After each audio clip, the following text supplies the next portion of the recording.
दूधाराम सारण हनुमान बेनीवाल का शायद पूरे राजस्थान में सबसे बड़ा फैन, ऐसा फैन जिसने हनुमान बेनीवाल की फोटो छपवा ली।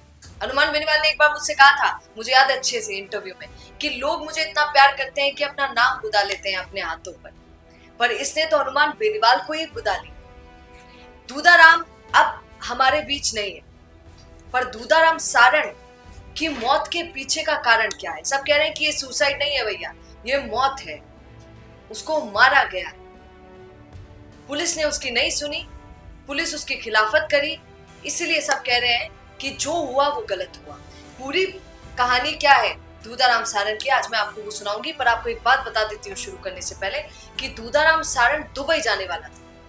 दुबई जाकर थोड़ा सा पैसा कमाने वाला था। वीडियोस जो चल रही हैं स्क्रीन पर, उन पर देखिए आप कि दूधाराम सारण कितने सामान्य परिवार से आता था, साधारण परिवार से आता था, जहां पर उसका वो कमाने वाला था, खुद कमा रहा था अपने माता पिता के लिए, बहुत आमदनी थी नहीं परिवार की। पर अचानक ऐसा क्या हुआ कि दूधाराम सारण को मौत को गले लगाना पड़ा। उसका एक छोटा सा भाई है जो 5वीं छठी में पढ़ता है, उसके बावजूद दूधाराम सारण को मौत को गले लगाना पड़ा। अब बताया कई नई बातें सामने आ रही है। दूधाराम सारण ने मरने से पहले एक लेटर लिखा, पर सोचने का विषय है कि जिसे हनुमान बेनीवाल जानते हैं, जिसे इतना प्रेम करते थे, जिसे बड़ा कार्यकर्ता बताया जा रहा है दूधाराम सारण को, जो कि बहुत छोटी उम्र का लड़का है, पर क्योंकि इतना एक्टिव था आरएलपी को लेकर, इतनी निष्ठा के साथ आरएलपी के लिए काम करता था कि आज सब उसके लिए खड़े हो गए। हनुमान बेनीवाल ने भी ट्वीट किया। आरएलपी का जो पेज है, खुद का पर्सनल पेज, बड़ा पेज, उस पे भी ट्वीट किया गया दूधाराम सारण के लिए।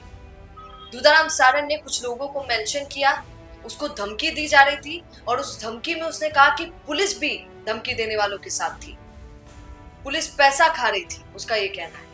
वो पुलिस से तो मांग ही नहीं सकता था कुछ। पर चौंकने की बात है कि दूधाराम सारण को जब पता था कि हनुमान बेनीवाल उसके साथ खड़े हो जाएंगे भैया, आरएलपी इतनी मजबूत अब होती चली जा रही है, उसके बावजूद उस टाइम पीरियड में दूधाराम को ऐसा क्यों लगा कि मुझे कोई बचा नहीं पाए? इसमें कह रहे हैं लोग, कमेंट कर रहे हैं कि दूधाराम सारण पर तो हाथ था हनुमान बेनीवाल का। तो चौंकने की बात है कि दूधाराम सारण के साथ ऐसा क्या हुआ कि उसको हनुमान बेनीवाल पर भी विश्वास नहीं रहा कि वो कर पाएंगे कुछ, और वो मौत को गले लगा लेता है। पर हाँ, दूधाराम सारण ने जाते जाते जरूर हनुमान बेनीवाल के लिए एक पत्र लिखा और उनको मेंशन किया, इतना विश्वास उन पे किया कि मेरे मरने के बाद वो मुझे न्याय दिलाएंगे। ये बहुत दुखद घटना है, पर आज दूधाराम सारण के लिए सब लड़ते हुए नजर आए, खास करके थान सिंह डोली लोगों की भीड़ इकट्ठा कर रहे हैं और दूधाराम की बात रख रहे हैं और कह रहे हैं कि उसको न्याय हम दिला कर रहेंगे, सरकार तक गुहार लगा कर रहेंगे, सरकार नहीं मानी तो पता नहीं क्या क्या कर जाएंगे, ये तक बोला है। रैली निकालने की बात है, आंदोलन वो लोग कर रहे हैं। पर देखना ये होगा कि दूधाराम सारण को क्या न्याय मिल पाता है या नहीं, क्योंकि लेटर तो लिख कर गया है दूधाराम, पर क्या हनुमान बेनीवाल उसके लिए कुछ करेंगे? क्योंकि थान सिंह डोली ने बोला है कि इस आंदोलन में अब हनुमान बेनीवाल की एंट्री भी होने वाली, वो भी आएंगे अगर न्याय नहीं मिल पाया हम लोगों से। तो देखना ये रहेगा कि क्या होता है। इस पूरी खबर पर आपका क्या कहना है? दूधाराम सारणी के लिए आप क्या कहेंगे वो भी बताइएगा, और बने रहिए द फैक्ट इंडिया के साथ, क्योंकि याद रखिए ये फैक्ट्स पर बात करता है। नमस्कार।